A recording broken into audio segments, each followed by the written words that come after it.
Hello students of class 9, welcome to our bio class. In this class we are going to discuss about the nature, occurrence and function of squamous epithelium and cuboidal epithelium. इस class में हम लोग discuss करने वाले हैं दो important tissues जो epithelial tissues के टाइप्स हैं, और ये जो टाइप्स बटे हैं उसके बारे में हमने पहले भी डिस्कस किया था कि किस बेसिस पर इनके टाइप्स बांटे गए हैं। ये जो टाइप्स हैं ये टाइप्स बांटे गए हैं इनके सेल्स के शेप एंड साइज के बेस पर।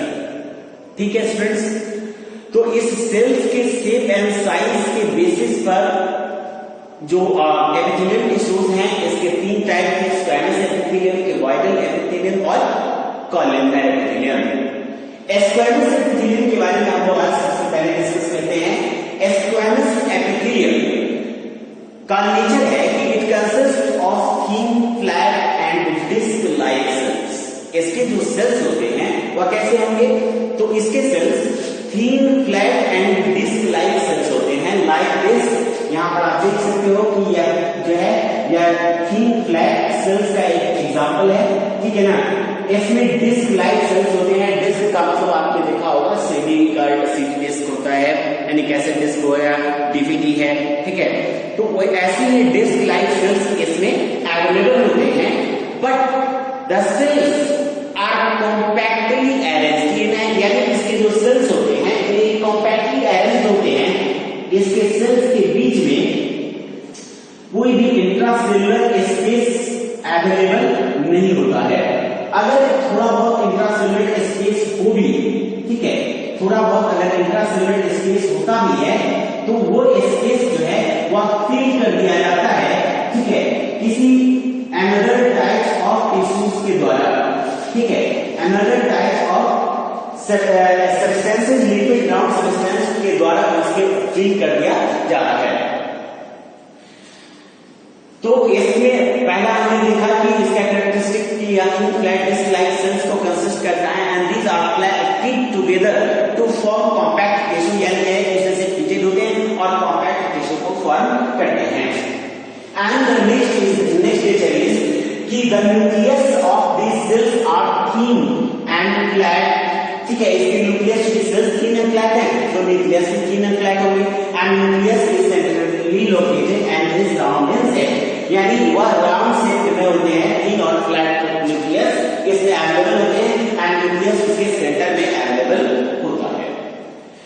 And the occurrence of this squamous epithelium, इस स्क्वैमस एपिथेलियम की ऑक्यूरेंस कहां है? तो इसको बताने से पहले हम आपको बता दें कि स्क्वैमस एपिथेलियम के भी दो टाइप्स हो जाते हैं, simple and stratified squamous epithelium. Simple squamous epithelium और स्ट्रेटिफाइड स्क्वैमस एपिथेलियम। जो सिंपल स्क्वैमस एपिथेलियम है वह यहाँ पर कुछ एग्जांपल्स लिखे गए हैं, हम आपको आगे एग्जांपल्स बताएंगे कि ये है एग्जांपल सिंपल स्क्वैमस का और ये एग्जांपल्स हैं स्ट्रेटिफाइड स्क्वैमस एपिथेलियम के। सिंपल स्क्वैमस एपिथेलियम जो है it is present in blood vessels, Bowman's capsule, lung alveoli, bronchioles etcetera etcetera. ये सिंपल स्क्वैमस एपिथेलियम के प्रेजेंस है, ऑक्यूरेंस है। एंड स्ट्रेटिफाइड स्क्वैमस एपिथेलियम का जो प्रेजेंस है वो कहां होता है? तो यह स्किन में, फेरिंक्स में, बकल कैविटी में, एसोफेगस में, वेजाइना में, एनल कैनाल में और इन सभी जगहों पर अवेलेबल होते हैं। कौन? Stratified epithelium. तो दो हमने देखा, सिंपल एंड स्ट्रेटिफाइड। ऑक्यूरेंस तो आपको पता होगा कि ऑक्यूरेंस क्या होता है, हमने नेचर को पढ़ाया तो नेचर के बारे में आपको बताया कि इसका आउटमोस्ट स्ट्रक्चर कैसा है, उसी के बारे में। ऑक्यूरेंस का मतलब होता है कि हमारे बॉडी के अंदर जो है वो सेल्स कहां कहां अवेलेबल है, कहां कहां पर वो पाए जाते हैं। ठीक है, और अकॉर्डिंग टू द प्रेजेंस, यानी जहां पर ऑर्गन्स के जिस ऑर्गन में ये प्रेजेंट होते हैं उस ऑर्गन के प्रेजेंस के अकॉर्डिंगली उनका फंक्शन भी चेंज हो जाता है, क्योंकि आपको पता है कि डिफरेंट ऑर्गन्स का फंक्शन डिफरेंट होता है। सभी ऑर्गन्स एक जैसा फंक्शन परफॉर्म नहीं करते। तो जिस ऑर्गन में इसे मतलब जो है प्लेस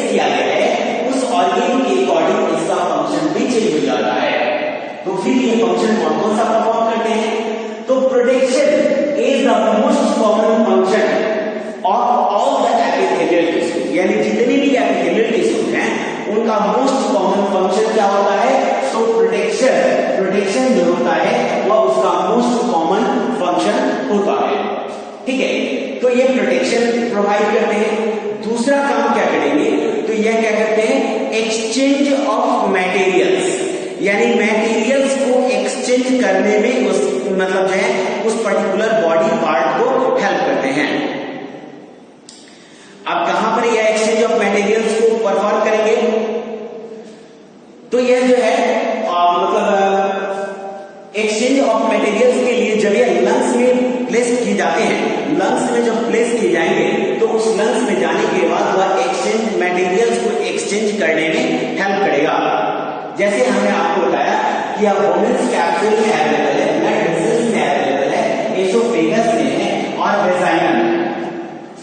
तो अगर ब्लड वेसल्स में है तो वह एक्सचेंज करेगा किसके किसके बीच में?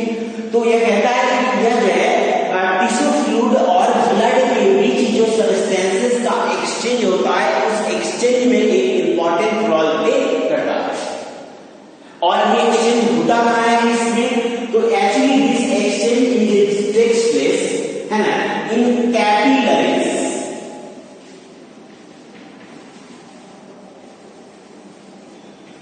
ठीक है, कैपिलरीज, ये कैपिलरीज है क्या?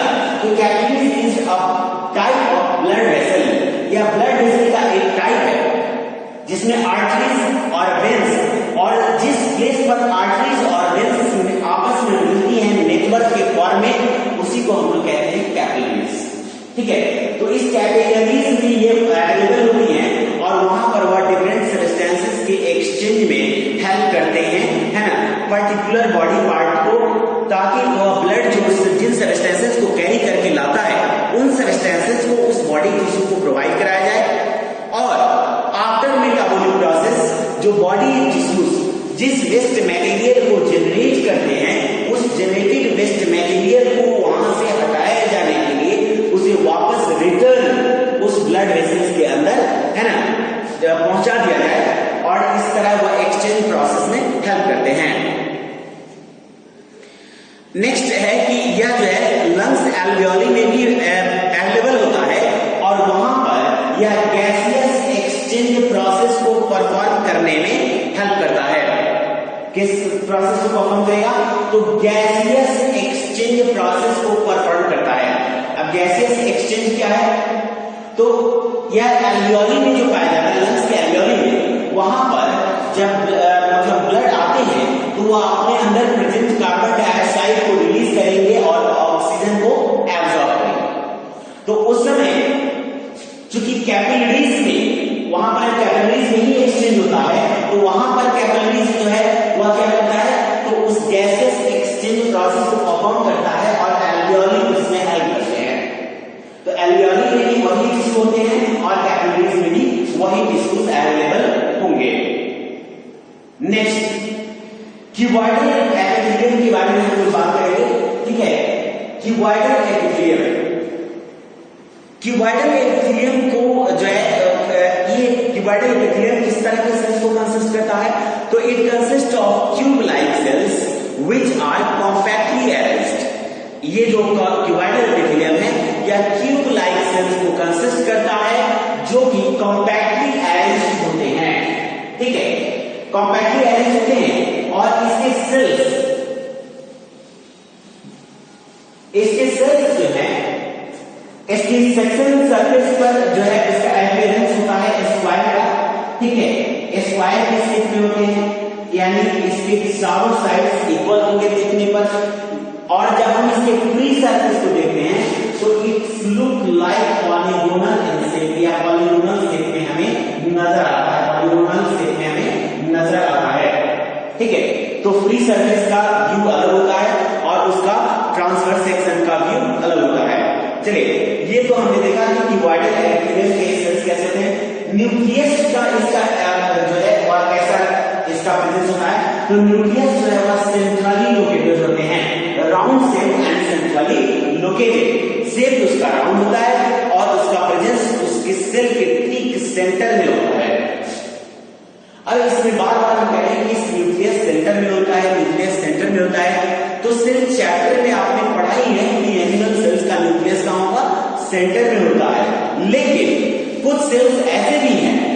उसका न्यूक्लियस उसके सेंटर में लोकेटेड ना होकर उसके बेसल यानी कि बेस पार्ट में उसका न्यूक्लियस लोकेटेड होता है, ताकि उसके अपर सरफेस को फ्रीली वर्क करने का वो जो है उसको एबिलिटी प्रोवाइड करते हैं, और इस तरह वह उसके बेसल पार्ट में होकर भी उसके सारे फंक्शंस को कंट्रोल करते हैं। इसलिए हमने कहा कि इसके जो न्यूक्लियस है वह सेंट्रली लोकेटेड होते हैं।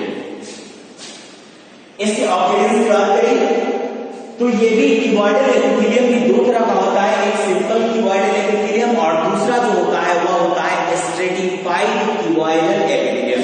सिंपल क्यूबॉइडल और stratified cuboidal epithelium.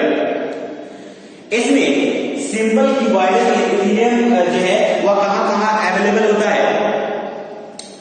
Simple cuboidal epithelium is mostly present in urinary vegetables, thyroid vesicles and duct glands। ठीक है, ये जो है वह cuboidal epithelium urinary vegetables, thyroid vesicles, duct glands and etcetera यानी और अन्य सभी जगहों पर अवेलेबल होते हैं। इसमें आपका सैलिवरी ग्लैंड, पैनक्रिएटिक डक्ट्स है ना, स्वीट ग्लैंड्स और स्वेट ग्लैंड और मैमरी ग्लैंड वगैरह में अवेलेबल होते हैं, जहां पर वो हर अलग अलग ग्लैंड में अलग अलग सब्सटेंसेस को सेक्रीट करते हैं। ठीक है, हर अलग अलग ग्लैंड में अलग अलग सब्सटेंसेस को सेक्रीट करते हैं। तो स्वाभाविक है कि जहां पर वह प्रेजेंट होते हैं, वेसिकल्स में अगर प्रेजेंट होते हैं तो वहां पर वह एब्जॉर्प्शन का वर्क करेंगे। अगर मतलब ग्लैंड्स में अवेलेबल है तो वह सेक्रेशन प्रोसेस को परफॉर्म करेंगे, यानी फंक्शन उसका चेंज होता जाता है अकॉर्डिंग टू द प्लेसमेंट। जहां पर उसका प्लेसमेंट होता है और उस प्लेसमेंट के अकॉर्डिंग उसके फंक्शंस चेंज होते जाते हैं। इसका फंक्शन क्या क्या होता है? तो यह जो है प्रोटेक्शन तो कॉमन फंक्शन है। एब्जॉर्प्शन यानी वह अगर ये ऐसे सेल्स क्यूबॉइडल एपिथेलियम जो है वह हमारे स्मॉल इंटेस्टाइन में अगर अवेलेबल होगा तो वहां पर डिफरेंट सब्सटेंसेस को एब्जॉर्ब करने का काम करेगा। सेक्रीशन का प्रोसेस कहां परफॉर्म करेगा? तो ग्लैंड्स में होगा तो वह सेक्रीशन प्रोसेस को परफॉर्म करेगा। एक्सक्रीशन प्रोसेस को कहां परफॉर्म करेगा? तो वह ज्यादातर एक्सक्रीटरी ऑर्गन में अवेलेबल होगा, जैसे किडनी में अगर अवेलेबल हो तो वह एक्सक्रीशन प्रोसेस को परफॉर्म करता है। और यह एक और इंपॉर्टेंट रोल प्ले करता है in the process of gamete formation, यानी गैमेट्स के फॉर्मेशन में भी अपना इंपॉर्टेंट रोल प्ले करता है। यह डिफरेंट जो मतलब गैमेट्स फॉर्मेशन के लिए जो हमारे बॉडी में ऑर्गन्स होते हैं, उन ऑर्गन्स में जर्मिनल एपिथेलियम के रूप में ये सेल्स अवेलेबल होते हैं और डिफरेंट प्रोसेसेस के चेंज के थ्रू वह गैमेट्स को फॉर्म करते हैं, मेल हो या फीमेल गैमेट्स हो। इसका मतलब है कि वह उस गैमेट फॉर्मेशन वाले ऑर्गन यानी टेस्टिस एंड ओवरीज में भी ये एपिथेलियल टिश्यूज पाए जाते हैं। तो इस तरह से आपने देखा कि जो स्क्वायरस एपिथेलियम है और क्यूबॉइडल एपिथेलियम है, इनके नेचर, ऑक्यूरेंस एंड फंक्शन के बारे में आपने स्टडी किया। नेक्स्ट क्लास में हम लोग डिस्कस करेंगे, ठीक है, नेक्स्ट क्लास में हम लोग डिस्कस करेंगे इसके बचे हुए पार्ट के बारे में, ठीक है, जिसे हम लोग कॉलमनर एपिथेलियम कहते हैं। ठीक है, कॉलमनर एपिथेलियम। ठीक है स्टूडेंट्स, ओके, थैंक यू।